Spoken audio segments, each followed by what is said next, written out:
விஜய் ஆண்டனி மிர்னாலி நடிக்கும் ரோமியோ வெற்றி நடை போடுகிறது உங்கள் அபிமான திரையரங்குகளில். எல்லாம் என்ஜாய் பண்ணோம் ஃபுல்லா. ஏன்னா பண்ணும்போது ஒரு நிறைய ஒரு மீனிங்ல இல்லாம இந்த சாங்கோட என்டையர் லைன்ஸ் எல்லாமே நிறைய மீனிங் இருக்கும். வெவ்வேறு சமயங்கள்ல கேட்கும் போது உங்களுக்கு வெவ்வேறு இதுவா தோணும். எனக்கு படத்தோட கதை தெரியாது, எப்ப நடக்கும், என்ன நடக்கும், எங்க நடக்கும் எதுவுமே தெரியாது. எனக்கு ஃபர்ஸ்ட் டியூன் தான் போட்டாருன்னு நினைக்கிறேன் யுவன். எனக்கு டியூனா கேட்டப்பவே அதோட அந்த பெப்பினஸ் ரொம்ப பிடிச்சிச்சு. அந்த விசில் போர்டு மட்டும் தான் ஃபர்ஸ்ட் வெர்ஷன்ல விசில் போர்டு இல்ல, அதுக்கு பதிலா வேற ஆல்டர்னேட்டிவ் இருந்துச்சு. திடீர்னு பூஜைக்கு போனப்ப நம்ம பாட்டு எப்ப ரெக்கார்ட் பண்றோம்னு கேட்டேன். அதை நம்ம ஷூட்டே பண்ணி முடிச்சிட்டோமேன்னு சொல்லிட்டு வெங்கட் பிரபு சொன்னாரு. So it was fun actually. கடைசி சொட்டு ரத்தம் இருக்கிற வரைக்கும் இந்த பார்ட்டி உங்களுக்காக உழைக்கும்ன்ற மீனிங்லயும் எடுத்துக்கலாம். போஸ்டர்ஸ் எல்லாம் பார்த்து நானும் ஏதோ ஒரு கதை எல்லாரும் கெஸ் பண்ணி வைக்கிற மாதிரி நானும் ஒரு கதை கெஸ் பண்ணி வச்சிருக்கேன். ஆனா எனக்கு உண்மை இன்னும் என்னன்னு தெரியாது.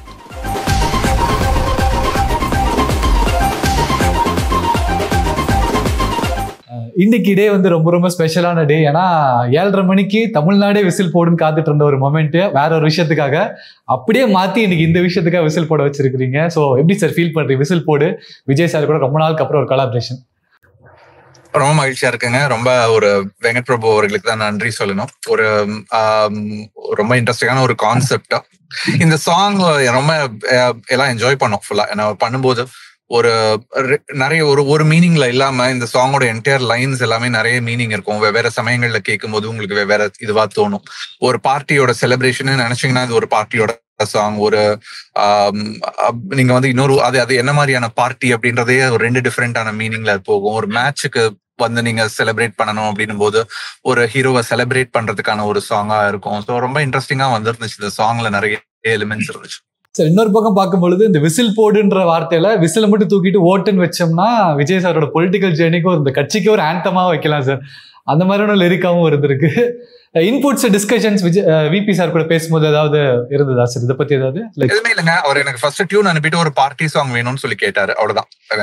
அவ்வளவுதான் அவர் சொன்னது. எனக்கு படத்தோட கதை தெரியாது, எப்ப நடக்கும், என்ன நடக்கும், எங்க நடக்கும் எதுவுமே தெரியாது. எனக்கு ஃபர்ஸ்ட் டியூன் தான் போட்டாருன்னு நினைக்கிறேன் யுவன். எனக்கு டியூனா கேட்டப்பவே அதோட அந்த பெப்பினஸ் ரொம்ப பிடிச்சிச்சு. தி வே யுவன் ஹட் கன்ஸ்ட்ரக்டட் அந்த மெலடி எல்லாம். இது ஒரு மாதிரி கைண்ட் ஆஃப் ஒரு ஸ்லோவா ஏறுற ஒரு திங். பாட்டு அந்த கேட்ட உடனே I was able to feel நிறைய அதுல இருக்கிற வெரைட்டி ஒண்ணு. ஒரு நல்ல ஒரு பிலாசபிக்கல் ஒரு டேர்ன் ஒண்ணு எடுக்கும் அந்த சாங். அது நிறைய அது கேட்க நிறைய எலிமெண்ட்ஸ் அந்த சாங்குள்ள இருக்கும். ரொம்ப அழகா பேக் பண்ணிருக்காரு யுவன் சார். அண்ட் ஒரு கவிஞர் அப்படின்னா கண்டிப்பா they play with metaphors sir. So அதே மாதிரியே இந்த இடத்துல படத்தை வந்து இந்த சாங்கோட லிரிக்ஸ் பார்த்ததுக்கு அப்புறமா உங்ககிட்ட ஒரு மெட்டஃபர் எலிமெண்ட் சொல்லணும்னு ஆசையா இருக்கு. என்னன்னா லிரிக்ஸ் பை மதன் கார்கின்னு வரும்போது 2-3 பேப்பர் வந்து கசக்கி போட்ட ஒரு அனிமேஷன் இருக்கும். ஸோ அதுல இருந்து எடுக்கணும்னு நினைக்கிறேன் சார். ஏன்னா என்னென்ன லிரிக்ஸ் ரிஜெக்ட் ஆச்சு, இல்லை நீங்க மாத்தினது, இல்லை ரெக்கார்டிங் செஷன்ல விஜய் சார் கூட இருக்கும் இந்த லிரிக் பதில் அது போடலான்னு பேசினது, ஒரிஜினல் வெர்ஷன் அந்த ரிஃபைன்ட் வெர்ஷன் ரெண்டுமே நீங்க சொல்லலாம் சார். இல்லைங்க, அது ஆக்சுவலி ஒரே வெர்ஷன் தான் இந்த பாட்டு. இந்த பாட்டு வந்து நான் எழுதிட்டு நான் அனுப்பினப்ப அந்த ஹுக் ஃப்ரேஸ் மட்டும் வந்து வேற ஏதாவது இன்ட்ரெஸ்டிங்கா நம்ம பண்ணலாமா அப்படின்னு சொல்லிட்டு வெங்கட் கேட்டாரு. அவ்வளவுதான். அது ஒரே ஒரு மீட் மட்டும் தான் இருந்துச்சு. அந்த ஹுக் லைன் மட்டும் தான், அந்த விசில் போர்டு மட்டும் தான் ஃபர்ஸ்ட் வெர்ஷன்ல விசில் போர்டு இல்ல, அதுக்கு பதிலா வேற ஆல்டர்னேட்டிவ் இருந்துச்சு. மிச்ச லைன்ஸ்ல எதுவுமே சேஞ்ச் பண்ணல, எல்லாமே அப்படியே ஆசிரியர் ஃபர்ஸ்ட் வெர்ஷன் என்ன பண்ணுமோ அது அப்படியே. அவங்க எனக்கு அந்த பாட்டு ரெக்கார்ட் பண்ணது கூட தெரியாது. எனக்கு நான் ரெக்கார்டிங்கும் போல, எனக்கு யார் பாடினாங்க, எப்ப ரெக்கார்ட் பண்ணாங்க எதுவுமே தெரியாது. திடீர்னு பூஜைக்கு போனப்ப நம்ம பாட்டு எப்ப ரெக்கார்ட் பண்றோம்னு கேட்டேன். அதை நம்ம ஷூட்டே பண்ணி முடிச்சிட்டோமேன்னு சொல்லிட்டு வெங்கட் பிரபு சொன்னாரு. So it was fun actually. அது ஸ்பீட்ல பண்ணாங்க. அது இப்போ விசில் போர்டுக்கு முன்னாடி என்ன வேர்ட் இருந்தது சார் அந்த இடத்துல? விசில் போர்டுக்கு முன்னாடி நான் சல்யூட் வச்சு ஒண்ணு பண்ணலாமா அப்படின்னு நினைச்சேன். ஸோ எல்லாருக்கும் டிஃப்ரெண்ட் நாட்களுக்கு சல்யூட் வாங்க, பார்ட்டிக்குள்ள வாங்கன்ற மாதிரியான ஒரு திங்ல. பட் ஆனா அதை விட இது சவுண்டட் பெட்டர். இந்த கனெக்ஷன் இன்னும் நல்லா இருந்துச்சு. விசில் போர்டு செகண்ட் ஆப்ஷனா இது பண்ணோம். இது பிடிச்சிருந்துச்சுன்னு சொல்லிட்டு சொன்னாங்க. Then we stuck to this. Sir and இன்னும் அந்த லைனை டீகோட்ஸ் பண்ணி பார்க்கும்பொழுது சார், சத்தம் பத்தாது விசில் போடு, குத்தம் கிடையாது விசில் போடு, அந்த மாதிரி ஒன்றுமே வருது இல்லை சார் அடுத்தடுத்து. அதுல முக்கியமான ஒரு பாயிண்ட் வந்து என்னன்னா, கடைசி சொட்டு உள்ள வர நம் பார்ட்டி ஓயாது. இதுல எதை சார் மீன் பண்றாரு கவிஞர்? கடைசி சொட்டு ரத்தம் இருக்கிற வரைக்கும் இந்த பார்ட்டி உங்களுக்காக உழைக்கும்ன்ற மீனிங்லயும் எடுத்துக்கலாம். கடைசி சொட்டு தண்ணி இருக்கிற வரைக்கும் இந்த பார்ட்டி முடியாது, அது வரைக்கும் நம்ம செலிப்ரேட் பண்ணலான்ற மாதிரியான மீனிங்லயும் எடுத்துக்கலாம். ஸோ அண்ட் சார் உங்களுக்கு ரொம்ப பிடிச்ச ஃபேவரட் லைன் இதுல? கண்டிப்பா எல்லாமே எனக்கு ரொம்ப பிடிச்ச லைன் வந்து எதிரி ஹார்ட்டை நீ ஸ்டீல் பண்ணிக்கோ, உண்மையில எங்கோவும் ஃபீல் பண்ணிக்கோ. உனக்கு நீயே கால் பண்ணிக்கோ, அப்பப்போ லைஃபை டீல் பண்ணிக்கோன்ற அந்த லைன்ஸ் எனக்கு ரொம்ப பிடிக்கும். எனக்கு அது எழுதும்போது எனக்கு ஜஸ்ட் ஃபெல்ட் சம்திங் ரியலி யூனிக்கா. ஒரு ஏன் உங்க மேல ஒருத்தன் எதிரின்னு நீங்க ஏன் பாக்குறீங்க, அவனோட இதயத்துல எதனால உங்க மேல ஒரு கோவம் இருக்கு அப்படின்னு சொல்லிட்டு அந்த இதயத்தை கொஞ்ச நேரம் ஸ்டீல் பண்ணி வச்சுக்கிட்டு அதை உங்களால ஃபீல் பண்ண முடியுதா அந்த கோவத்தை, அப்ப உங்களால புரிஞ்சுக்க முடியும் உங்களோட எதிரிய அப்படின்ற மாதிரியான ஒரு டோன்ல அந்த லைன்ஸ் வந்துருச்சு. ஸோ அது எனக்கு பிடிக்கும். நம்ம எல்லாருக்கும் கால் பண்ணிட்டு இருக்கோம், அவங்களுக்கு இவங்களுக்குன்னு பேசுறோம். ஆனா நம்ம கூட நம்ம பேசுறதுக்கு நேரம் ஒதுக்குறது இல்ல. நம்ம கூட நம்ம பேசும்போது நம்மளோட லைஃப்ல இருக்கிற நிறைய விஷயங்கள் நம்மளால டீல் பண்ண முடியும். சோ இந்த 2 விஷயங்களும் இது மாதிரி விஜய் சாரோட வாய்ஸ்ல, விஜய் சாரோட படத்துல சொல்றது வந்து நிறைய பேருக்கு போயிட்டு ரீச் ஆகும்னு நான் நினைக்கிறேன். சார், அண்ட் பார்ட்டி பத்தி பேசும்பொழுது நிறைய பேர் அந்த பார்ட்டி வைப்ஸ், அந்த டான்ஸ், அந்த கல்ச்சர், அதை பத்தி மட்டும் தான் அட்ரஸ் பண்ணுவாங்க. அதுல லைஃப் ஹேக்ஸ் அண்ட் லைஃப்க்கு தேவையான அட்வைசஸ் அட்ரஸ் பண்ணுன்ற அந்த தாட் ஆஸ் போயிட்டா எப்படி சார் உதயமாகுது உங்களுக்கு? எப்பவுமே வந்து தத்துவம்ன்றது வந்து நிறைய இடங்கள்ல வந்து நிறைய பேருக்கு அது மாதிரியான சமயத்துல ஒரு ஹை ஸ்டேட்ல, ஒரு இன்டாக்சிகேட்டட் ஸ்டேட்ல தான் நிறைய தத்துவங்கள் பேச தோணும். அது வரும், அது காலகாலமா அது வந்துட்டு இருக்கிறது தான். வெங்கட் பிரபு வந்து அவருக்குள்ள வந்து நிறைய பேருக்கு தெரியாத ஒருத்தர் இருக்காரு. அவர் வந்து ஒரு ஏதாவது நல்ல விஷயங்கள் சொல்லலாமா இந்த இடத்துலன்னு சொல்லிட்டு சொன்னாரு. அவர் டியூன் அனுப்பும் போதே வந்து அது மாதிரி சொன்ன, இது மாதிரி ஒண்ணு பண்ணலாமா அப்படின்னு. சோ அந்த இடத்துல அது மாதிரி போடணும்னு சொல்லிட்டு வெங்கட் பிரபுவோட ஐடியாவும் அது. நானும் அது எனக்கு அந்த இடம் எனக்கு மெலடியா கேட்கும் போதும் அது ரொம்ப நல்லா இருந்துச்சு அந்த இடத்துல போடுறதுக்கு. இந்த லைன் நான் எழுதும் போது கண்டிப்பா விஜய் சார் தாண்டி வேற யாருக்கும் செட் ஆகாதுன்னு நினைச்சு எழுதுன லைன் தான் இந்த பாட்டுல சொல்லுவீங்க இல்ல எனி அதர் சாங்ஸ்? இதை சொல்லிட்டு அதுவும் சொல்லுங்க. சோ எனக்கு நிறைய இதுக்கு முன்னாடி நான் அவருக்கு ஒர்க் பண்ண சாங்ஸ் எல்லாமே ரொம்ப ஒரு என்ன சொல்ற ரொம்ப ஜாலியான சாங்ஸ்.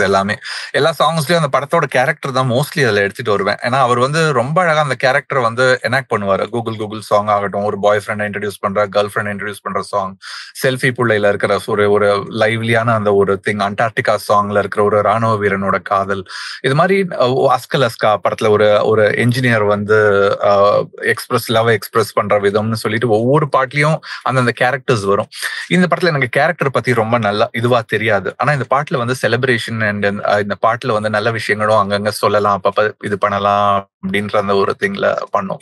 எந்த ஒரு பர்டிகுலர் லைன் அப்படின்னு சொல்லிட்டு ஒரு வேர்ட் அப்படின்னு சொல்ல மாட்டேன். என்டையர் பாட்டுமே விஜய் சாருக்காக எழுதுனதான். ஸோ அதனால அவரோட ஃபேன்ஸ் எப்படி இதை ரிசீவ் பண்ணிப்பாங்க, அவரோட ஃபேன்ஸை தாண்டி மற்றவங்களுக்கு எப்படி அவங்க பர்சீவ் பண்ணிப்பாங்க இந்த லைன்ஸை அப்படின்னு சொல்லிட்டுனா ரொம்ப இன்ட்ரெஸ்டிங்கா இருந்துச்சு அது எழுதும்போது பார்க்கும்போது.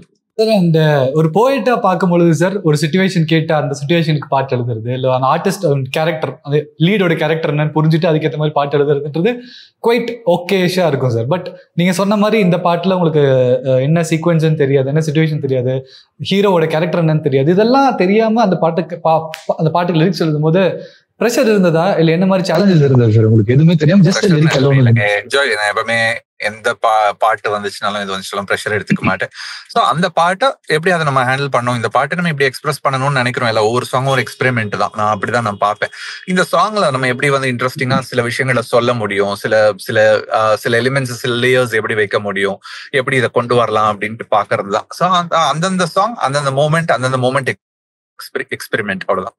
பாட்டுக்கு லிரிக் எழுதும் போது தெரியுமா சார் விஜய் சார் டிவிக்கு ஆரம்பிச்சுட்டாருன்னு, இல்ல ஆரம்பிக்க போறாருன்னு தெரியுமா? அனௌன்ஸ்மெண்ட் முன்னாடி தெரியுமா? அப்ப அனௌன்ஸ்மெண்ட் வரலன்னு நினைக்கிறேன்.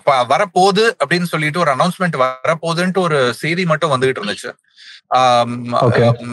வெங்கட் பிரபுவும் சொல்லிட்டு இருந்தாரு இது மாதிரி வாய்ப்பு இருக்கு, அது முடிஞ்ச உடனே அவர் அனௌன்ஸ் பண்றதுக்கு, இந்த படம் முடிஞ்ச உடனே அனௌன்ஸ் பண்றதுக்கு வாய்ப்பு இருக்குன்னு. ஆனா அந்த படம் முடியறதுக்கு முன்னாடி அந்த அனௌன்ஸ்மெண்ட் வந்துருச்சு. பட் நீங்க லிரிக் எழுதும் போது எந்த அனௌன்ஸ்மெண்ட்டும் இல்ல, தெரியாது உங்களுக்கு? இல்ல, லிரிக் எழுதும் போது எனக்கு பார்ட்டிக்கு எதுவுமே அனௌன்ஸ் பண்ணலங்க.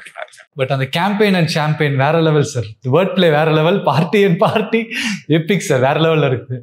அண்ட் நீங்க உங்களுக்கும் யுவன் சங்கர் ராஜா அவர்களுக்குமான conversation as a lyricist and music டைரக்டரோட ஒரு ரிலேஷன்ஷிப் வந்து ஒரு boyfriend, girlfriend, husband wife அந்த மாதிரி சொல்லுவாங்க இல்லையா? ஸோ உங்களுக்கும் மியூசிக் டைரக்டர் அந்த லிரிசிஸ்ட் உங்களோட பயணம் இந்த சாங் கம்போஸ் பண்ணதுக்கு யுவன் சங்கர் ராஜா கூட?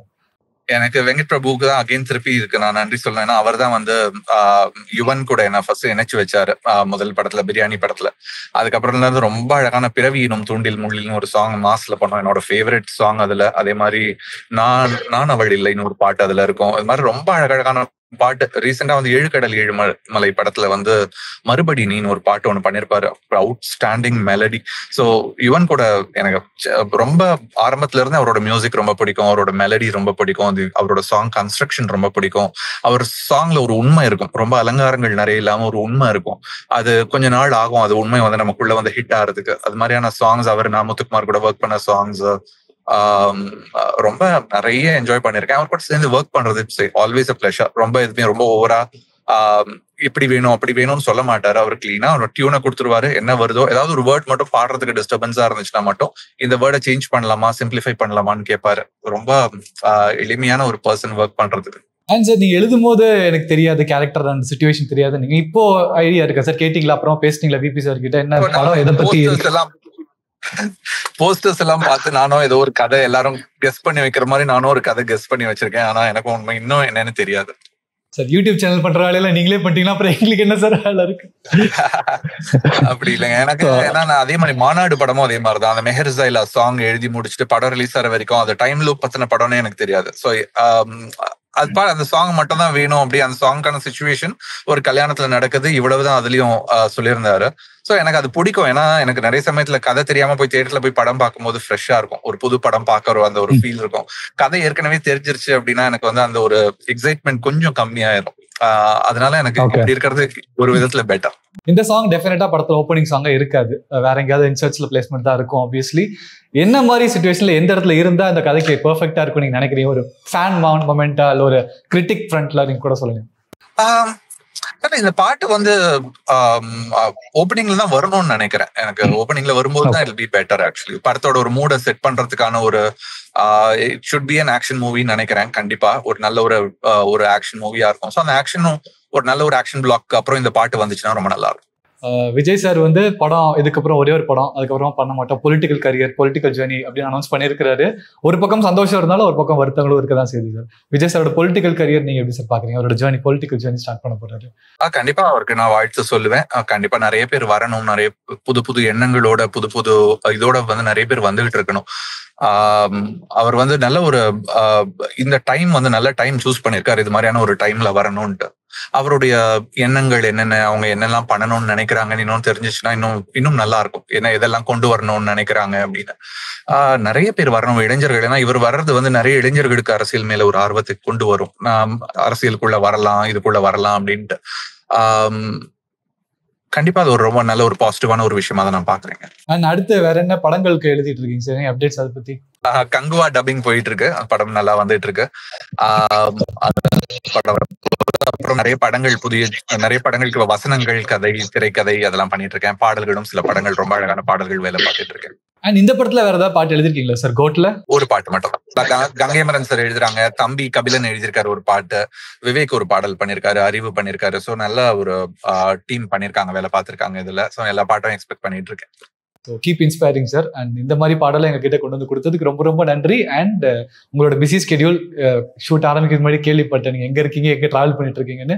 இதுலயுமே எங்களுக்காக டைம் ஸ்பெண்ட் பண்ணி நீங்க கொடுத்ததுக்கு so sweet of you and this super inspiring sir.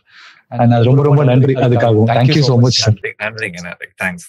Vijay Antony மிர்னாலில் நடிக்கும் ரோமியோ வெற்றி நடை போடுகிறது உங்கள் அபிமான திரையரங்குகளில்.